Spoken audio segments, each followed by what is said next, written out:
Morning business breakfast షోకి స్వాగతం. Asian markets లో పాజిటివ్ ట్రెండ్ కనిపిస్తోంది. SGX నిఫ్టీ 13 పాయింట్ల లాభంతో ట్రేడ్ అవుతుంది. లాస్ట్ నైట్ యుఎస్ ఎకానమీకి సంబంధించి ఒక బ్లాక్ బస్టర్ జాబ్స్ రిపోర్ట్ వెలువడింది. జూన్ నెలలో 2,88,000 కొత్త ఉద్యోగాలు యుఎస్ ఎకానమీకి సంబంధించి క్రియేట్ అయ్యాయి. ఇది అంచనా వేసిన 2,15,000 కంటే చాలా పెద్ద ఫిగర్, ఎక్కువ ఫిగర్. దీంతో యుఎస్ మార్కెట్ స్ట్రాంగ్ గా క్లోజ్ అయ్యాయి. డౌ జోన్స్ ఇన్ఫాక్ట్ 17,000 మార్క్ పైన మొదటిసారిగా క్లోజ్ అయింది, 17,068 దగ్గర. సో మొన్న మ్యానుఫ్యాక్చరింగ్ PMI డేటా అండ్ నిన్న జాబ్స్ రిపోర్ట్, ఇవన్నీ యుఎస్ ఎకానమీ రికవరీని సూచిస్తున్నాయి. జూన్ నెలలో అన్ఎంప్లాయ్మెంట్ రేట్ కూడా 6.1% కు తగ్గడం ఈ మధ్య కాలంలో ఇదే ప్రథమం. సో ఈ నేపథ్యంలో ఏషియన్ మార్కెట్స్ లో పాజిటివ్ ట్రేడింగ్ ట్రెండ్ కనిపిస్తుంది. బ్రెంట్ క్రూడ్ కూడా $111 తగ్గింది. So almost pre Iraq crisis levels ను బ్రెంట్ క్రూడ్ ప్రైస్ సూచిస్తుంది. సో ఇక మార్కెట్స్ ప్రీ బడ్జెట్ ర్యాలీని ఎన్కాష్ చేసుకుంటున్నాయి. 4 సెషన్స్ మాత్రమే మిగిలి ఉన్నాయి ఇక బడ్జెట్ డే అయిన జూలై 10కి ముందు. అండ్ ఈ వారంలో ఇది last trading session, Friday session. So budget week ముందరి వీకెండ్ గా కూడా దీనికి ఒక ప్రత్యేకత ఉంది. నిన్న మనం చూసాం BSEలో తలెత్తిన సాంకేతిక సమస్యల నేపథ్యంలో మార్కెట్స్ కన్సాలిడేట్ అయ్యాయి. 3 రోజుల స్ట్రాంగ్ గెయిన్స్ తర్వాత నిన్న కొంత కన్సాలిడేషన్ చూసాం. అయితే హైబీటా స్టాక్స్ లో JP అసోసియేట్స్ కావచ్చు, HDL, యూనిటెక్, ఇటువంటి కౌంటర్స్ లో మనం ప్రాఫిట్ బుకింగ్ కూడా చూసాం. అయితే ఫారిన్ ఇన్స్టిట్యూషనల్ ఇన్వెస్టర్స్ బయింగ్, కొనుగోళ్లు కొనసాగాయి. FIS నిన్న కూడా 950 కోట్ల రూపాయల వర్త్ స్టాక్స్ ను క్యాష్ మార్కెట్స్ లో కొన్నారు. సో 1000 కోట్ల యావరేజ్ ఫిగర్ ను FIS మెయింటైన్ చేస్తున్నారు లాస్ట్ 4 సెషన్స్ నుంచి. జూలై సిరీస్ లో ఇప్పటిదాకా FIS 4,384 crores వర్త్ స్టాక్స్ ను క్యాష్ మార్కెట్ లో కొనటం చూస్తున్నాం. అంటే almost $750 million figure. So it's a huge figure. ఈ మధ్య కొంత స్లో డౌన్ అయిన FIS మళ్ళీ అగ్రెసివ్ గా ఇండియన్ మార్కెట్స్ లో ఇన్వెస్ట్ చేస్తున్నారు. అండ్ మరోవైపు రిజర్వ్ బ్యాంక్ కూడా ఓవర్సీస్ డైరెక్ట్ ఇన్వెస్ట్మెంట్ లెవెల్స్ ఏవైతే ఉన్నాయో ఇవి అక్టోబర్ 2013లో ఏ లెవెల్స్ అయితే ఉన్నాయో ఆ లెవెల్స్ కు తిరిగి పునరుద్ధరించింది ఈ ఫెసిలిటీని. ఇది కూడా రూపీ స్ట్రెంగ్త్ పుంజుకోవడానికి మరి కొంత దోహదపడుతుంది. ఇదంతా కూడా FIS అనుకూలమైన ట్రెండ్. సో నిన్న మనం చూసాం లుపిన్, రాన్బాక్సీ, స్ట్రైట్స్, ఆర్కులర్, Sun Pharma and pharma counters, అలాగే టాటా మోటార్స్, టెక్ మహీంద్రా, TVS మోటార్స్, ఇటువంటి స్టాక్స్ తో, ఫ్రంట్ లైన్ స్టాక్స్ తో సహా 447 స్క్రిప్ట్స్ 52 వారాల గరిష్ట స్థాయికి చేరాయి. సో ఎన్నికలకు ముందు మార్కెట్స్ మనకు ఎటువంటి సంకేతాలను అయితే ఇచ్చిందో ఈసారి బడ్జెట్ కు ముందు కూడా అటువంటి సంకేతాలు అందుతున్నాయి. ఓవైపు న్యూ హైస్ ను, 52 వీక్ హైస్ ను స్క్రిప్ట్స్ టచ్ చేస్తున్నాయి. అండ్ నిఫ్టీ లాస్ట్ 1 మంత్ లో 4% పెరగడం చూస్తున్నాం. ఇయర్ టు డేట్ చూస్తే ఇప్పటికీ మనకు 22% నిఫ్టీ పెరిగింది. అండ్ FIS అగ్రెసివ్ గా ఇన్వెస్ట్ చేస్తున్నారు. ఇదంతా కూడా ఒక బులిష్ మూడ్ కు మనం సంకేతంగా తీసుకోవచ్చు. అండ్ కావాల్సిన బడ్జెట్ ముందరి ట్రిగ్గర్ ని FMI స్వయంగా ఇచ్చారు. ఈసారి ఫిజికల్ ప్రుడెన్స్ కు ప్రాధాన్యం ఇస్తాం, ఫిజికల్ డెఫిసిట్స్ లాంటి వాటిని కంట్రోల్ చేస్తాం, హార్ష్ మెజర్స్ ఉంటాయి అంటూ కొంత సంకేతాలు ఇవ్వడం జరిగింది. ఇదంతా ప్రీ బడ్జెట్ ర్యాలీకి ప్రధాన కారణంగా మనం పదే చెప్పుకుంటూ వస్తుంది.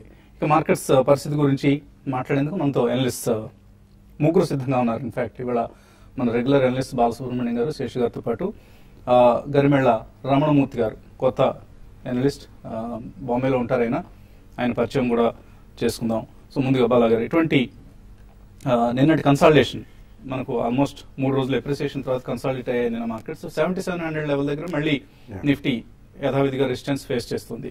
సో బ్యాంక్స్ లాంటివి ఈసారి ర్యాలీలో పార్టిసిపేట్ చేయలేదు. ఈ లాస్ట్ 3-4 డేస్ ర్యాలీలో ఫార్మా, ఆటోస్ పార్టిసిపేట్ చేసి లీడ్ చేశాయి కూడా ఇండెక్స్ ను. సో ఈ నేపథ్యంలో బడ్జెట్ కు ముందు 8,000 మార్క్ వస్తుందని ఊహించిన వాళ్ళకి ఆ ఊహ నిజమవుతుందా, లేకపోతే కొంత ఇక్కడ స్లో అయ్యే అవకాశం కనిపిస్తుందా? ఇట్స్ ఎ గ్రాండ్ గెస్, కానీ డెఫినెట్లీ బడ్జెట్ ముందే 8,000 కూడా కనిపించే అవకాశం మనం రూల్ అవుట్ చేయలేమండి. ఎందుకంటే market is sowing extremely strong resilience. And నిన్న మనం చూసాం US క్యూస్ చాలా స్ట్రాంగ్ గా ఉన్నాయి. అండ్ మీరు ఇప్పుడే మెన్షన్ చేసినట్టు crude oil also has been slightly on the decline. So that's a positive for the economy అండి.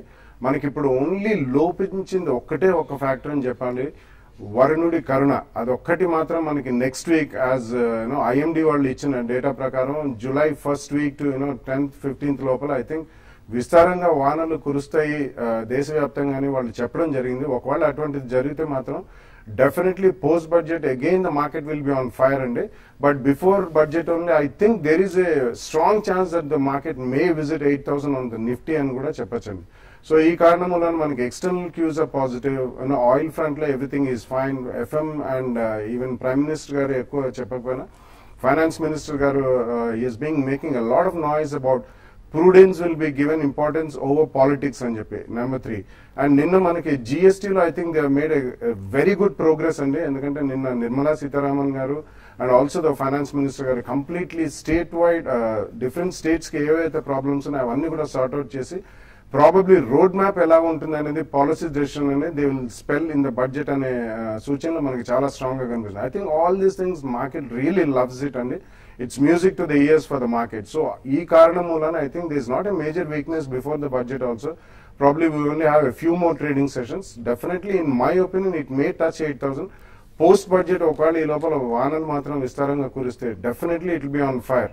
Corrections undavan nenu cheppatledanu. Corrections can be there and they can also be very vicious and very severe. 1 or 2 days or probably a week.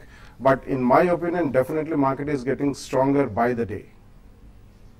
So రోణమూర్తి గారు, ముంబైలో ఉంటారు, మీరు ఏం చేస్తుంటారు ముంబైలో? Doing technical analysis on these markets and provide these services also to some corporates and other people. So corporates కి investment advisory service provide చేస్తుంటారు. నార్మల్గా ఎటువంటి స్టాక్స్ మీరు ఎక్కువగా ట్రాక్ చేస్తుంటారు? మెయిన్లీ ఏ గ్రూప్ షేర్స్ నేను చూస్తుంటానండి. ఇండెక్సెస్ మాత్రం అంత ఇంపార్టెన్స్ నేను ఇవ్వను. సో మీ క్లయింట్స్ మీ ఏ గ్రూప్ షేర్స్ మీరు కన్ఫైన్ కావడాన్ని వాళ్ళు హర్షిస్తున్నారు. ఓకే, సో మా ప్రేక్షకులు కూడా ముందు ఏ గ్రూప్ షేర్లకు మాత్రమే మీ రికమెండేషన్స్ కన్ఫైన్ అయ్యి ఉంటాయి. ఓకే, అండ్ ఇవాళ ట్రెండ్ ఎలా ఉంటుంది అనుకుంటున్నారు? వీకెండ్ ట్రెండ్ మార్కెట్స్ ఇవాళ సెన్సెక్స్ లో 40 to 60 పాయింట్స్ గ్యాప్ తో, పాజిటివ్ గ్యాప్ తో మార్కెట్స్ ఓపెన్ అవుతాయండి. గ్లోబల్ మార్కెట్స్ అన్ని కూడా చాలా బాగున్నాయి నిన్న ఇవాళ కూడా. దీనివల్ల అయితే మన ఈ ప్రీ బడ్జెట్ ర్యాలీకి చాలా సపోర్టింగ్ గా ఉంటుంది ఇది. తర్వాత వచ్చి రూపీ కూడా ఇట్స్ రికవరింగ్ ఎ లాట్. దీని మూలన ఏంటంటే బ్యాంకింగ్ సెక్టర్ స్టాక్స్ కూడా చాలా బాగుంటాయి. ఎటు వచ్చి ఏంటంటే ఫార్మాను తర్వాత వచ్చి ఐటీ షేర్స్ కొంచెం మోర్ దెన్ 10-15% పెరిగి కనుక there will be slight reaction in this. Profit booking ఉంటుంది. So one should be cautious in that.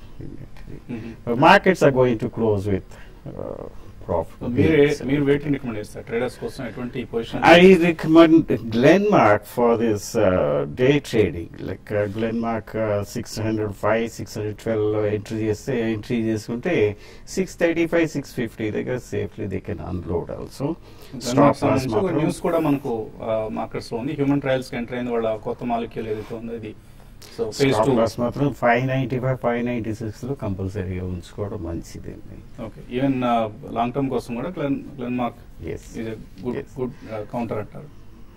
తర్వాత వచ్చి టెక్ మహేంద్ర ఒకటి బాగుంటుందండి. వాళ్ళ 2100, 2115 మధ్యలో ఎంటర్ అవ్వచ్చు. 2185, 2250 టార్గెట్ ప్రైస్ కింద తీసుకుంటే 2075 దగ్గర స్టాప్ లాస్ ఉంచుకోవడం మంచిది. ఇది 1 కానీ 2 రోజులు కానీ ఉంచుకోవాల్సి వస్తుందండి. ఓకే, సో మీరు ఎటువంటి ట్రేడర్స్ ఎటువంటి కాల్స్ ఇస్తారు? అంటే ఈరోజు మార్కెట్స్ అయితే నిన్న సెల్లింగ్ అని అంటే మార్కెట్ పడింది ఒక 10 పాయింట్స్. బట్ స్టాక్స్ మాత్రం పడడం విధానంగా చూస్తే మార్కెట్స్ అయితే ఈ లెవెల్లో కొంత రెసిస్టెన్స్ అనేది తర్వాత డిస్ట్రిబ్యూషన్ ప్యాటర్న్ కొంచెం రియాక్షన్ వచ్చే అవకాశం ఎక్కువ కనపడుతుంది. కాబట్టి నా ఉద్దేశం ప్రకారం ట్రేడర్స్ మాత్రం కొంచెం కాషియస్గా ఉండాలని చెప్తాను. అంటే బడ్జెట్ ఉంది కదా, 4-5 days ట్రేడింగ్ సెషన్స్ ఉన్నాయి. ఇంకా ఇక్కడ నుంచి బాగా పెరిగే అవకాశం అయితే నాకు కనపడలేదు. ఎందుకంటే నిన్న చూస్తే అడ్వాన్స్ డిక్లైన్స్ నిఫ్టీలో చూస్తే దగ్గర 970 డిక్లైన్స్, 580 అడ్వాన్సెస్ ఉన్నాయి. కాబట్టి చాలా రోజుల తర్వాత డిక్లైన్స్ అనేది డామినేట్ చేసాయి. కాబట్టి నా ఉద్దేశం ప్రకారం ట్రేడర్స్ మాత్రం ఏమైనా కొంచెం మార్కెట్లో ఒక ర్యాలీ వస్తే మాత్రం కొంత ఏమైనా లాంగ్ పొజిషన్స్ ఏమైనా ఉంటే కొంచెం ప్రాఫిట్ బుక్ చేసుకోమంటాను. బట్ కొన్ని స్టాక్స్ లో ఇంకా ఫర్దర్ గా పెరగడానికి అవకాశం ఉన్నాయి. అటువంటి వాటిలో లాంగ్ బిల్డ్ అయిన స్టాక్స్ లో నేను ఎఫ్ఎన్ఓలో చూస్తే కానీ బయోకాన్ ఒకటి ఇంకా కరెంట్ అవర్స్ నుంచి కొంచెం పెరగడానికి అవకాశం ఉంది. తర్వాత విప్రో, తర్వాత ఇన్ఫోసిస్, మరి ముఖ్యంగా ఈ రోజు ఇన్ఫోసిస్ నిన్న కొంచెం వీక్ గా ఉంది. బట్ ఈ రోజు ఇంటర్డే ట్రేడర్స్ మాత్రం ఇన్ఫోసిస్ లో లాంగ్ పొజిషన్ తీసుకోమని చెప్తాను. తర్వాత టెక్ మహీంద్రా ఒకటి కూడా కొంచెం ఈ రోజు పెరగవచ్చు ఇంటర్డే కోసం. ఈవెన్ షార్ట్ టర్మ్ కూడా లాంగ్ పొజిషన్ తీసుకోమంటారు. బట్ షార్ట్ సెల్ చేయాలనుకునే వాళ్ళు మాత్రం మార్కెట్ లో కొంచెం బ్యాంకింగ్ కౌంటర్స్ లో సెల్ చేయమని చెప్తాను. యాక్సిస్ బ్యాంక్ ఒకటి 1925 బిలో ఉంటే దాన్ని సెల్ చేసుకోవచ్చు. 1935, 1936 ఆ లెవెల్లో స్టాప్ లాస్ పెట్టుకోమంటాను. బిలో 1900 కూడా స్టాక్ రావచ్చు. తర్వాత డిఎల్ఎఫ్ ఒకటి కూడా నేను మైనస్లో క్లోజ్ అయింది, అది కూడా వీక్గా ఉండే అవకాశం ఉంది. తర్వాత బీహెచ్ఏలో ఒకటి కూడా సెల్ చేయమని చెప్తాను. ఈ విధంగా స్టాక్ స్పెసిఫిక్ ఉంటుంది. బట్ ఓవరాల్ ట్రెండ్ పరంగా చెప్తే ఫ్లాట్గా ఉన్నా కూడా స్టాక్స్లో కరెక్షన్ ఈరోజు కొంత స్టాక్స్ వీక్గా ఉండే అవకాశం ఉంది. నిఫ్టీ కూడా క్లోజింగ్కి కొంచెం వీక్గా క్లోజ్ అయ్యే మైనస్లో క్లోజ్ అయ్యే అవకాశం ఎక్కువ కనపడుతున్నాను. స్టాక్స్ టు వాచ్ లిస్ట్ లో టాటా స్టీల్ 13,000 crores రైజ్ చేయబోతోంది, ఇన్వెస్ట్ చేయబోతోంది కళింగ నగర్ యూనిట్ లో నెక్స్ట్ 2 to 3 years అన్న వార్త వస్తుంది. అలాగే సేల్ 5% స్టేక్ సేల్ ఈ మంత్ ఎండ్ లోపల కంప్లీట్ చేయబోతుంది. And state bank of India next 3 to 4 months లో associate banks road map merger కి సంబంధించిన రోడ్ మ్యాప్ ను ప్రస్తుతం ప్లాన్ చేస్తుంది. దీన్ని విడుదల చేస్తారు. నెక్స్ట్ 3 to 4 months ఈ ప్రక్రియను పూర్తి చేస్తారట కూడా. సో ఇవన్నీ స్టాక్స్ టు వాచ్ లిస్ట్ లో పెట్టుకోవాల్సినవి. జమ్మూ నుంచి శ్రీనివాస్ ఫస్ట్ కలర్ లైన్ ఉన్నారు. హలో, వెరీ గుడ్ మార్నింగ్ అండి. నా పేరు శ్రీనివాస్, నేను జమ్మూ నుంచి మాట్లాడుతున్నాను అండి. యాక్చువల్లీ నాకు ఫైజర్ ఒకటి తీసుకున్నాను అండి 1420 రూపాయలకి. తర్వాత వాకార్డ్ తీసుకున్నా మళ్ళీ 630 రూపాయలకి 500 shares. ఇది actually just I want to forget it for the 3 years. What is your advice? Wockhardt Pfizer long term కోసం కొన్నారైనా 3 years హోల్డ్ చేయొచ్చు. Yeah, definitely Pfizer you should hold అండి, but Vocard I don't think so. ఎందుకంటే వాళ్ళకి regulatory issues చాలా ఎక్కువ ఉన్నాయి. And not only 2 plants in India, even recently వాళ్ళకి new జెర్సీలో ఉన్న ఒక ప్లాంట్ మీద కూడా యుఎస్ FDA వాళ్ళ ఆంక్షలు విధించారు. So I think Vocard you should shift over to some other company అండి. అండ్ రీసెంట్లీ మనకి Wyeth అండ్ Pfizer మర్జర్ ఇండియాలో కూడా త్రూ అయింది కాబట్టి Pfizer is definitely a hold for the next 3 years. But Vocard, I think on some trading jump, you should shift over to other counter, either in pharmaceuticals or maybe a housing finance company like Canfin Homes or GSA Housing Finance. It should be an excellent bet over the next 3 years. So ఫార్మాలో Vocard తో పాటు similar problems face చేసిన Ranbaxy shift అయితే ఎలా ఉంటుంది? No, I don't think so, because Ranbaxy is still not out of the woods. అంటే మొన్న వాళ్ళకి Diovan అనే ఒక particular drug the FTF file చేస్తే వచ్చింది. అండ్ డివీస్ వాళ్ళు they are supplying the active pharmaceutical ingredient అండి. బట్ ఓవరాల్ మనం చూసుకుంటే price paid by Sun Pharma is almost equivalent to the quotation in the market. So Ranbaxy is not a better shift అండి. Probably one can shift to Glenmark, because ఈ రోజు వాళ్ళది ఏదైతే నైజీరియాలో ఒక plant నెలకొల్పుతున్నారంటూ Ranbaxy సంబంధించి వాళ్ళ ఒక వార్త వచ్చింది న్యూస్ పేపర్స్ లో. ఆల్టర్నేటివ్ సప్లై సైడ్ కన్స్ట్రెంట్స్ అధిగమించేందుకు. కరెక్ట్. మరో కాలర్ లైన్ ఉన్నారు, శాంతి బెంగళూరు నుంచి. హలో, హలో, గుడ్ మార్నింగ్ అండి. మార్నింగ్. నాకు జిఎంఆర్ ఇన్ఫ్రా గురించి కావాలండి. నేను న్యూస్ వల్ల అది చాలా డిప్ అయింది. ప్లస్ నేను 34.5 లో తీసుకున్నానండి. What do you suggest? So QIP issue plan చేస్తున్న కంపెనీ ఇది. అందువల్లనే ప్రైస్ 31.50 ఫ్లోర్ ప్రైస్ నిర్ణయించిన తర్వాత అక్కడ వరకు తగ్గడం చూస్తున్నాం. అవును, అంటే మనం రీసెంట్ గా చూస్తున్నామండి, ఏవైతే QIP వస్తున్నాయో అయితే మార్కెట్ కి ఇది కానీ తర్వాత JP అసోసియేట్స్ కానీ 72 దగ్గర ఇస్తే మళ్ళీ స్టాక్ కూడా నేను కరెక్ట్ దగ్గరగా ఆ లెవెల్ కి రావడం చూసాము. ఈవెన్ GMR ఇన్ఫ్రా కూడా చూస్తే ఆ లెవెల్ కి రావడం చూసాము. కాబట్టి ఇదేంటంటే ఒక షార్ట్ టర్మ్ ట్రెండ్ అండి. దీంతో పాటు నిన్న కానీ మనం గమనిస్తే ఈ హై బీటా స్టాక్స్ లో ఒక రియాక్షన్ అయితే చాలా స్ట్రాంగ్ రావడం చూసాము. కాబట్టి నా ఉద్దేశం ప్రకారం ఇది 32 బిలో కానీ ట్రేడ్ అయితే కొంచెం వీకే అరౌండ్ 28 దాకా రావచ్చు. ఇదంతా కూడా షార్ట్ టర్మ్ కోసం. బట్ మీరు ఇన్వెస్ట్మెంట్ పరంగా మీరు హోల్డ్ చేయగలిగితే మాత్రం కొంచెం హోల్డ్ చేయండి. మళ్ళీ బడ్జెట్ తర్వాత మార్కెట్ కొంచెం కన్సాలిడేషన్ నుంచి next leg up of side వచ్చినప్పుడు డెఫినెట్ గా ఇవన్నీ కూడా పెరుగుతాయి. మీరు హోల్డ్ చేయమని చెప్తాను. బట్ షార్ట్ టర్మ్ అయితే మాత్రం బెటర్ ఏంటంటే ర్యాలీస్ లో మీరు ఎగ్జిట్ కావడానికి ప్రయత్నం చేయండి. బడ్జెట్ వరకు వెయిట్ చేయండి. బడ్జెట్ లో ఎటువంటి నిర్ణయాలు వస్తాయి ఇన్ఫ్రాస్ట్రక్చర్ సెక్టర్ సంబంధించి అన్న అంశం ఆధారంగానే ఈ హైబీటా స్టాక్స్ అన్నింటిలో కూడా ఎస్పెషల్ ఇన్ఫ్రా స్టాక్స్ లో మనకు యాక్టివిటీ ఉంటుంది. మరి ఇండికేట్ చేస్తున్న ఒక పాజిటివ్ ఓపెనింగ్ కోసం మార్కెట్ సిద్ధమవుతున్నాయని 7759 దగ్గర 13 పాయింట్ల లాభంతో ట్రేడ్ అవుతుంది. గుంటూరు నుంచి మధు లైన్ లో ఉన్నారు. హలో, నమస్తే సార్. నమస్తే అండి, అడగండి సార్. నేను ఒక 2 months బ్యాక్ అరబిందో ఫార్మాను యునైటెడ్ బ్యాంక్ తీసుకున్నాను సార్. ఓకే అండి. ఒక 2 years హోల్డ్ చేద్దాం అనుకుంటున్నాను సార్. అది మంచి స్టాక్స్ ఏమో సార్ కనుక్కుందని బాగా గారిని చెప్పారు. Aurobindo and United bank of India. Aurobindo definitely hold చేయమని చెప్తానండి. ఎందుకంటే వాళ్ళది లాస్ట్ క్వార్టర్ అండ్ ఈ క్వార్టర్ లో కూడా సింబాల్టా అని ఒక స్పెసిఫిక్ డ్రగ్ లో they made humongous profit, almost about 300 crores plus. So ఇది ఫస్ట్ ఫైల్ అడ్వాంటేజ్ వచ్చిందండి. అండ్ ప్రైసింగ్ కూడా చాలా అట్రాక్టివ్ ఉంది. ఇంకా కూడా ప్రైసింగ్ అంతగా పడలేదు. So even this quarter should be absolutely blowout quarter for Aurobindo pharma. So definitely hold చేయమంటాను. 2 years అన్నారు. Definitely I think you should hold it అండి. it can definitely go beyond 900 to 1,000 rupees. United Bank is not such a stronger bank among the banks, and then last year అందులో చాలా వివాదాలు కూడా వచ్చాయి, almost on the run దాకా వచ్చింది ఆ bank. So support లో ఐ థింక్ యునైటెడ్ బ్యాంక్ నుంచి you can shift over to a South Indian Bank which is doing extremely strong, and recently అది almost 52 weeks high or nearing the life time hike వచ్చింది కాబట్టి it should be a good switch. South Indian Bank కి మీరు shift over అయిపోయాను. అచ్యుత్ రెడ్డి తణుకు నుంచి. Hello hello, good morning sir. Good morning. Right. Plethico pharma 68 దగ్గర తీసుకున్నాం అండి, 300 shares. ఓకే. ఎలా ఉంటుందండి, హోల్డ్ చేయొచ్చా? అంటే డౌన్ లో ఉంది, హోల్డ్ చేయమంటారా? లెతికో ఫార్మా 68 లో తీసుకున్నాను. లెతికో ఫార్మా విషయానికి వస్తే మేము చూస్తాం ఇది చాలా వీక్ కౌంటర్ అండి ఫార్మా స్టాక్స్ లో. ఎందుకంటే వీళ్ళు ఫార్మా డివిజన్ గా చూస్తే డైవర్సిఫైడ్ ఉంటుంది. అంటే ఒక ఆయుర్వేదిక్ ప్రొడక్ట్స్, తర్వాత ఎఫ్ఎంసీజీ ప్రొడక్ట్స్, ఈ విధంగా డైవర్సిఫైడ్ ఉంటుంది. బట్ వెయిట్ లోనూ వీళ్ళు సక్సెస్ కాలేకపోయారండి. కాబట్టి ఈవెన్ రిజల్ట్ పరంగా కూడా చూస్తే ఎంకరేజింగ్ గా లేదు. వీళ్ళకి మనకి ఇంగ్లీష్ మెడిసిన్ లో చాలా తక్కువ బ్రాండ్స్ ఉన్నాయి, అవి కూడా మార్కెట్ పరంగా పెద్దగా లేదండి. కాబట్టి నా ఉద్దేశం ప్రకారం ఈ స్టాక్ లో మీరు ర్యాలీస్ లో ఎగ్జిట్ కమ్మని చెప్తాను. ఇన్వెస్ట్మెంట్ కి ఈ స్టాక్ అయితే మంచి స్టాక్ కాదని, బెటర్ ఏంటంటే మీరు ర్యాలీస్ లో ఈ స్టాక్ నుంచి ఎగ్జిట్ కమ్మని చెప్తానండి. విజయలక్ష్మి కర్నూలు నుంచి. హలో విజయలక్ష్మి గారు అడగండి. Hello Vasant garu, good morning all of you అండి. Good morning. అడగండి. నా దగ్గర ఎస్ బ్యాంకు డిఎల్ఎఫ్ ఉన్నాయి సార్, హోల్డ్ చేస్తున్నాను. షార్ట్ టర్మ్ కోసం కొన్నారా ఇవి? అవి వాటిని ప్రాఫిట్ బుక్ చేసామంటారా లేదా హోల్డ్ చేయమంటారా అండి? Okay okay. సో ప్రాఫిట్స్ లో ఉన్నారు. Yes Bank and DLF. Yes Bank and DLF రెండు కూడా ఏంటంటే ఈ బడ్జెట్ ర్యాలీలో ఇంకా పైకి వెళ్తే అండి, ఎస్ బ్యాంక్ 600-620 వరకు వస్తే then she can book the profits. ఈ డిఎల్ఎఫ్ కూడా కొంచెం మైనర్ రియాక్షన్ ఉండి 235-240 వరకు వెళ్ళేసి వచ్చింది, అక్కడ ప్రాఫిట్ బుక్ చేస్తే బాగుంటుంది. ఓకే. సో ఈ లెవెల్స్ ను గుర్తుపెట్టుకోండి. ఎస్ బ్యాంక్ 620, డిఎల్ఎఫ్ 245, ఈ లెవెల్స్ దగ్గర మీరు ప్రాఫిట్స్ బుక్ చేసుకోవచ్చు. మేబీ నెక్స్ట్ బడ్జెట్ ర్యాలీలో ఎగ్జిట్ అయ్యే ప్రయత్నం చేయండి if you're short term investor. Otherwise మళ్ళీ ఈ రికమెండేషన్ ని రివ్యూ చేయాల్సి అవుతుంది.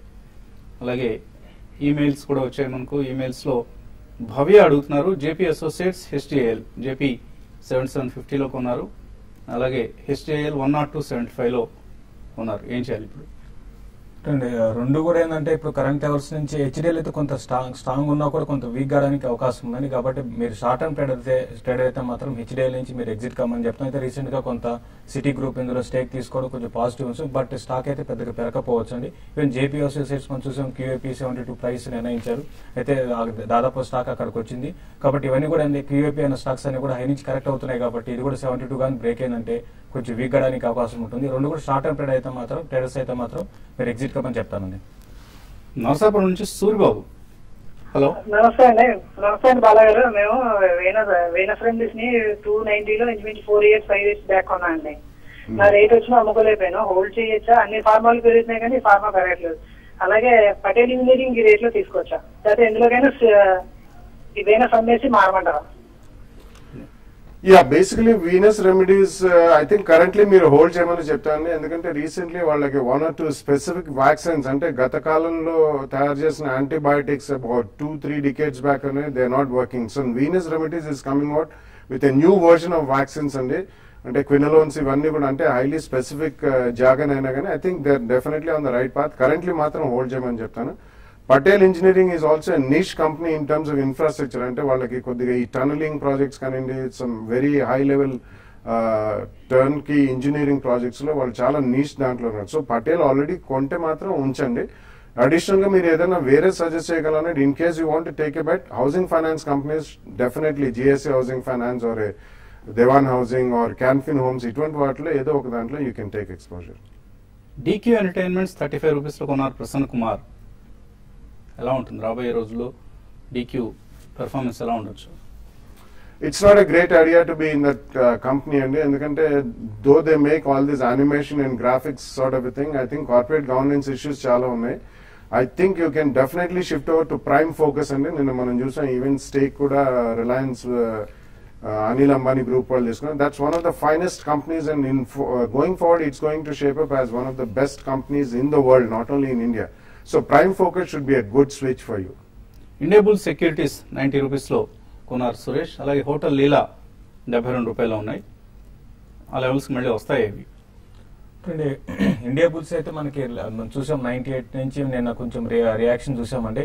అయితే మళ్ళీ ఇమీడియట్ గా అయితే మళ్ళీ 100 రూపీస్ వస్తుంది అయితే చెప్పలేను, కొంత వీక్ గడానికి అవకాశం ఉంది. అరౌండ్ 92 to 88 లెవెల్స్ దాకా ఇండియా బుల్స్ రావచ్చు. హోటల్ ఇలా కూడా ఇప్పుడు ఇమీడియట్ గా అయితే పెరిగే అవకాశం లేదండి. కాబట్టి మీరు కొంచెం కొంతకాలం వెయిట్ చేస్తే వెయిట్ చేయండి. షార్ట్ టర్మ్ కి అయితే రెండు కూడా ట్రెండ్ మాత్రం వీక్ గానే ఉన్నాయండి. ఎల్ఎన్టీ ఫైనాన్స్ శ్రీనివాస్ అడుగుతున్నారు, 78లో కొన్నారు. సో 3 years హోల్డ్ చేద్దాం అనుకుంటున్నారు, హోల్డ్ చేయొచ్చా? ఎల్ఎన్టీ ఫైనాన్స్ డెఫినెట్గా హోల్డ్ చేయించింది. ఇది నియర్ ఫ్యూచర్లో వీళ్ళకి బ్యాంకింగ్ లైసెన్స్ కూడా వచ్చే సూచన ఉంది. So it's good for holding. అలాగే ఫైజర్ ఇందాక మీకు రికమెండేషన్ బాలాగా చెప్పడం జరిగింది. Mahesh Reddy HDIL and Hindustan Copper hold చేస్తున్నారు, సెల్ ఆర్ హోల్డ్? మీరు ప్రైస్ లెవెల్స్ రాయలేదండి, అండ్ మీ టైం హొరైజన్ ఎంత అనేది కూడా రాయలేదు. సో ప్రాఫిట్లో ఉన్నారా లాస్లో ఉన్నారా ఇవన్నీ తెలిస్తే కానీ చెప్పలేము. ఊరికే హెచ్డిఐఎల్ ఏం చేయమంటారు, సెల్ ఆర్ హోల్డ్ అంటే చెప్పడం కష్టం అవుతుంది. సమయం మించిపోయింది. ఇది ఇవాళ బిజినెస్ బ్రేక్ఫాస్ట్. మధ్యాహ్నం మళ్ళీ 1:30కు స్మార్ట్ ఇన్వెస్ట్లో కలుద్దాం.